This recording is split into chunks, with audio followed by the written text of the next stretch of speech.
out there. Thanks so much for tuning into this episode of Coda Country Chats. Today on our episode, we have Avry Truex. How are you today, Avry?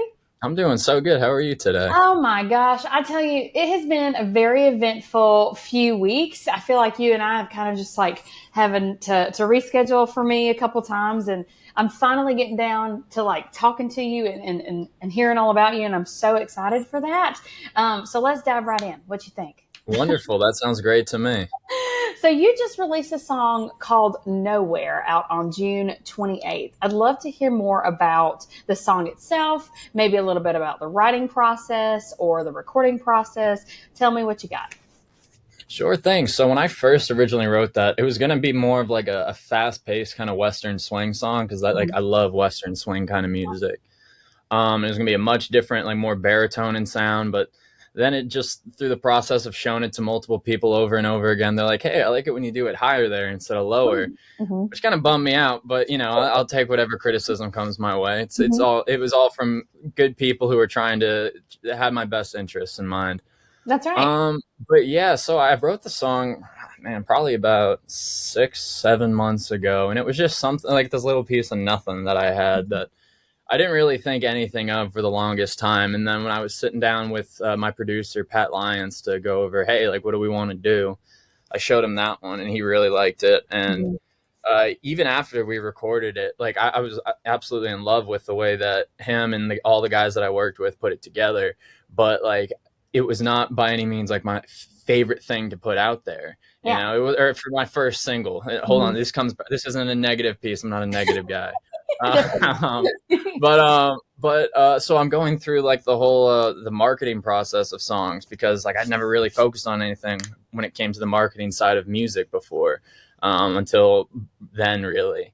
And Noelle's like, hey man, like this is a song that's got a hook, like you should use that. And I'm like, I don't like to write hooks in my songs. I don't know. I write in a very silly method where it's a lot more of storytelling than it is a hook or a real melody that I focus on. Yeah. And so she was like, you really should focus on marketing this one. And I came around to it. It seemed like a great idea. And I'm so pleased with how things turned out. And the response that I've got from it has been unbelievably awesome. I couldn't, in my wildest dreams, I did not expect to have gotten the response from it that I did, which was real cool. Yeah. Well, and in the way that you just described that to me, in your songwriting style, it seems like you're much more of somebody who focuses on the overall story instead of, you know, like this is supposed to sound like this and this is supposed to sound like this and this comes next. And you know what I mean? So it's interesting to know how your songwriter brain created Nowhere, just because I still hear that songwriter storyteller influence, like you talked about. But you know, Noelle was totally right. That hook is catchy. It's totally catchy. Well, thank you very much. Yeah, dude, I'm nauseated from it at this point. The amount of times I've heard it in the mixing process and the mastering process, and then every time I go to do a little one of those clips on the old social media, man, just But, you know, I love it though. I'm so grateful for that song and for all the work that we put into it. I'm so proud of it. But I'm so excited to start showing the other songs off for sure. For sure. Well, and so just reading in a little bit about your background, you find a lot of your songwriting singer influences from John Prine and Marty Robbins, a little bit of Sturgill Simpson. And then maybe I should ask you this first. Have you listened to the entire Sturgill album? Yes, absolutely. I am probably his number one listener of all time. And when it comes down to it, I own all of his records on vinyl. That guy means the world to me more than I can explain about any other artist. There's other guys that by all means, like the road that they paved for modern music to be where it's at and for like the independent scene to be where it's at. But like nobody has ever really spoke to me the way that Sturgill really did. Like that. I remember back in like 2017, 2016, back when I was just, you know, some ne'er-do-well in high school, I was listening to the Joe Rogan Experience. Yeah. And I was scrolling through and I saw Sturgill Simpson, country rock guy, or I don't remember what the title was for him. Mm-hmm. And I was immediately hooked, and just like in his demeanor and the way that he spoke, and his perspective on the industry. Like that guy truly, he does what every artist should strive to do, with doing whatever they want in the music industry and not taking no for an answer only when they want to take no for an answer, kind of thing. And I just admire that guy so much. And I've got so many friends back in Nashville that have been working with him and bumping into him because he's been around town now since because of the release. Yeah. And of course, I'm home. So I'm real bummed up. Of course. Yeah, my favorite bartender the other night at Dee's Lounge texted me and she goes, "Dude, I saw Sturgill last night." And I was like, "Dude, you can't tell me that." Half a country away now. Yes, serious FOMO happening for sure. That's all right. I hope that him and I's paths get to cross at the right or at some point in life. For sure. Well, and you never know. Like you were just talking about how your friends are like, "Oh, I've seen him here," or It's funny to look back on these moments, like where we're having this conversation. And it's like if you speak it into existence, like one day you guys will have a collaborative write, or one day you guys will put like a song out together, and then it'll just happen, and then you'll be like, "Wow, I thought about that way back in the day," and then look at it happening now. Like that's how my brain. No, absolutely, at 1,000%. Nashville is the place for that. Like the city has certainly changed in the past several years, from what I've heard. Are you familiar with being in the city much? Or yeah, a little bit here and there. Gotcha. Gotcha. Yeah, I mean, I'm not much of a city person. And specifically Nashville is it's a lot of a city. It's a small city. It certainly is quite a lot, but like the opportunities and like just the random people you meet, it's just like it's crazy. Like I couldn't imagine going out to LA or something like that and meeting, oh my gosh, like people left and right. That'd be crazy, man. I could not imagine. It's so true. I think one of the things that I love about Nashville is that even though it's so big, I guess everything is kind of like locked into one little grid spot, and then everything you want to see is kind of around there, and all the people you want to see are kind of in that same location too. And so in that way, it feels like a small community, but Absolutely. like you said, it's huge, enormous, and I feel you there. Tell me, and remind the listeners, tell me a little bit about home, where you are right now. Yeah, so I'm right now in Groton, Massachusetts. It's where my folks have been. They raised me here, but I also grew up in like southern New Hampshire area because I grew up playing lacrosse, and there was only a couple select teams that you could really, because back when I was younger, I really wanted to play in college, and I was recruited to play in college back whenever that was. And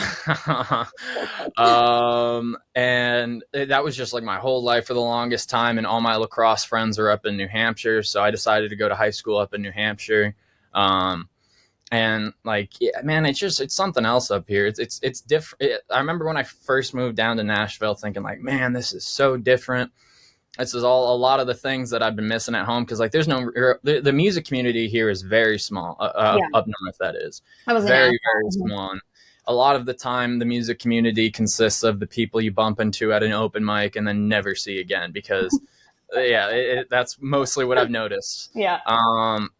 But being down south, it's just completely different. Everywhere you go, you bump into somebody that's played with X amount of artists, or that's toured every country on earth, and you're just like, oh, you're just some guy sitting next to me at a Wawa, or not a Wawa, what do you call them, Buc-ee's, Buc-ee's, yeah, Buc-ee's. I'm like, it's crazy, man. It's so wild. Yeah, for sure.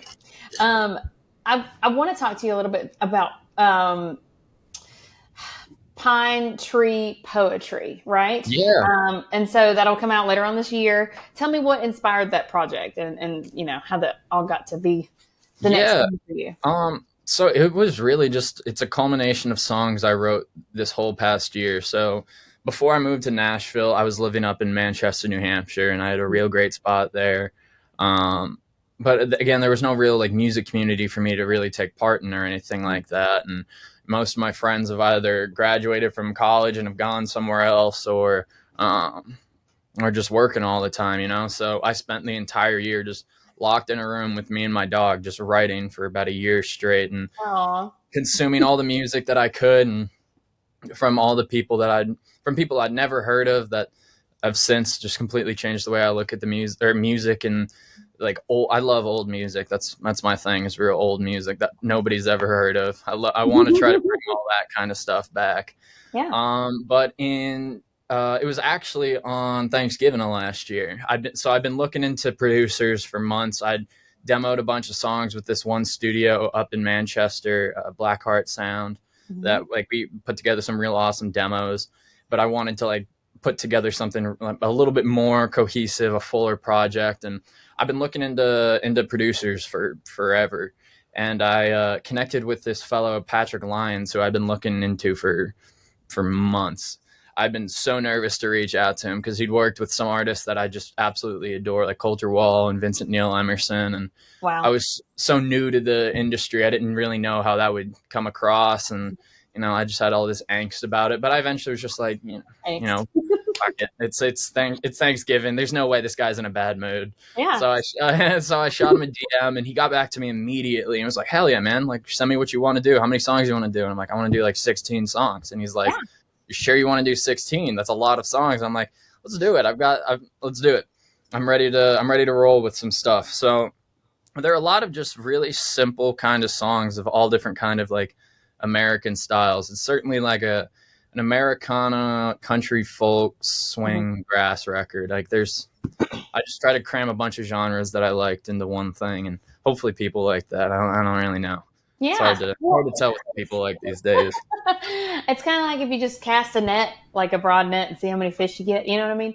Yeah. I do like it. I mean, and that works. So that sounds like a great plan.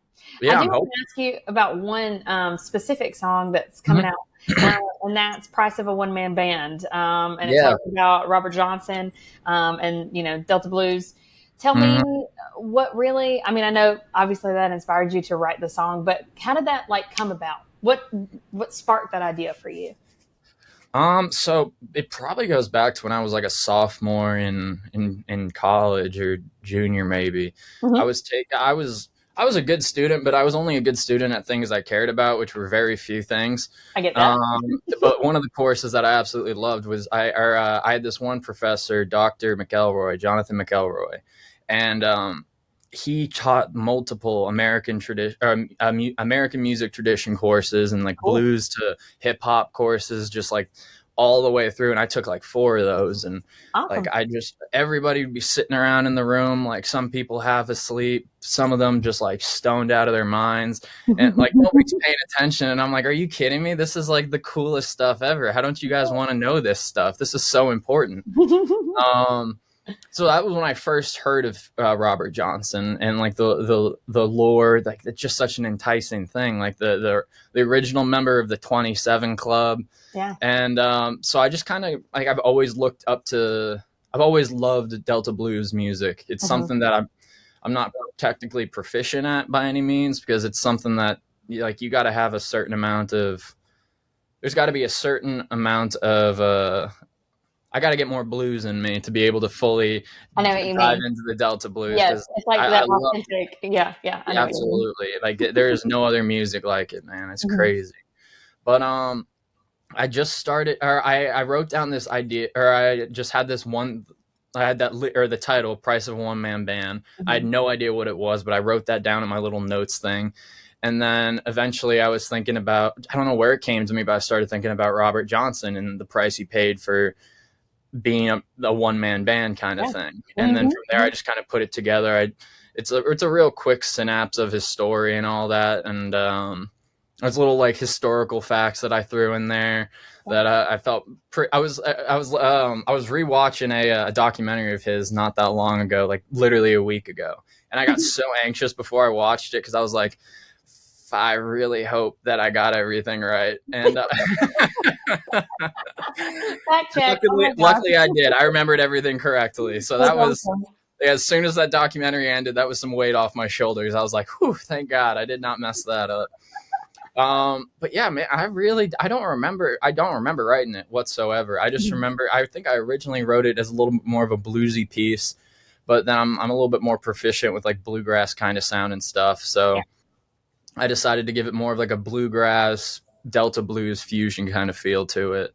And then I got to work with one of my best friends in town now, this fella, Josh Quimby, man. Like I remember back during COVID, man, just like I'd be watching TikTok because there was nothing else to do in the world. Right. And I'd be seeing, because I'm up in New England and there's nobody else doing country folk music up here, really. Like there's a few people, but like there's no real like it's harder to break out just because there's not as much of a draw for it up here. Yeah. Yeah. And he was breaking out everywhere. Like I saw him everywhere and stuff. And I got to town and I think I slid up on a story of his or something like that, and just said like gotta support New England country music or something like that. And immediately from there, him and I just started texting like constantly and stuff like that. And he asked me to play this festival that I'm going to be playing on Saturday this upcoming week. Cool. And then a couple more weeks down the line, I was like, I'd already recorded the song, but I was thinking like, man, it'd be really cool to have like a second voice in the song, like something to do the voice of the devil, something like that. Yeah, and I was like, I've got a friend with a really cool voice that I think could certainly sound quite devious. So I hit him up and he was all in for it. And we got in the studio to record it. And it was so funny. Like he got in there and the producer hands him the headphones. And he's like, oh no, I don't use these. And then he just bangs it out in like 2 or 3 takes. And great guy, man. He's so talented and so humble. I love that guy. That sounds so awesome just to hear that cool experience.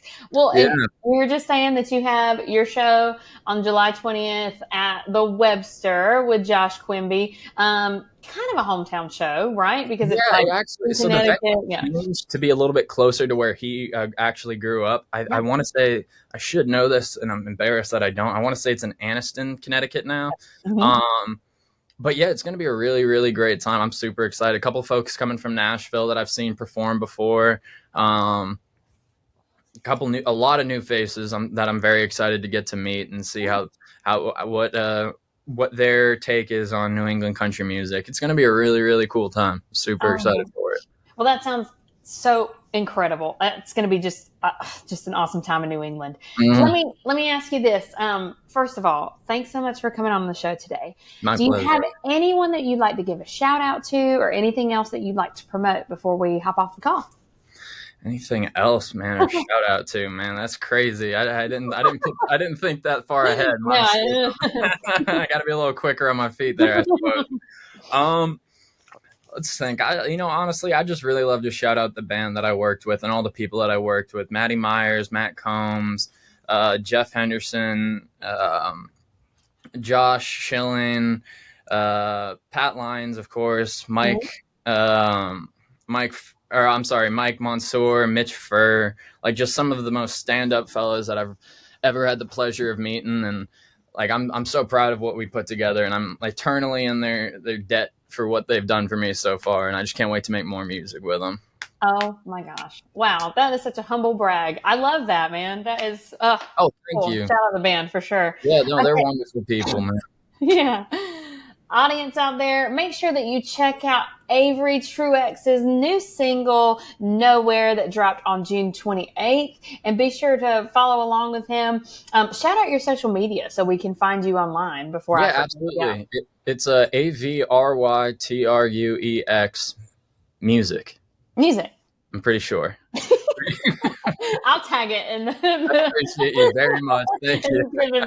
And then keep an eye out for Pine Tree Poetry that releases later on this year. And if you're in New England, if you're up in Connecticut, check out the Back Home Fest with Josh Quimby at the Webster in Connecticut on July 20th.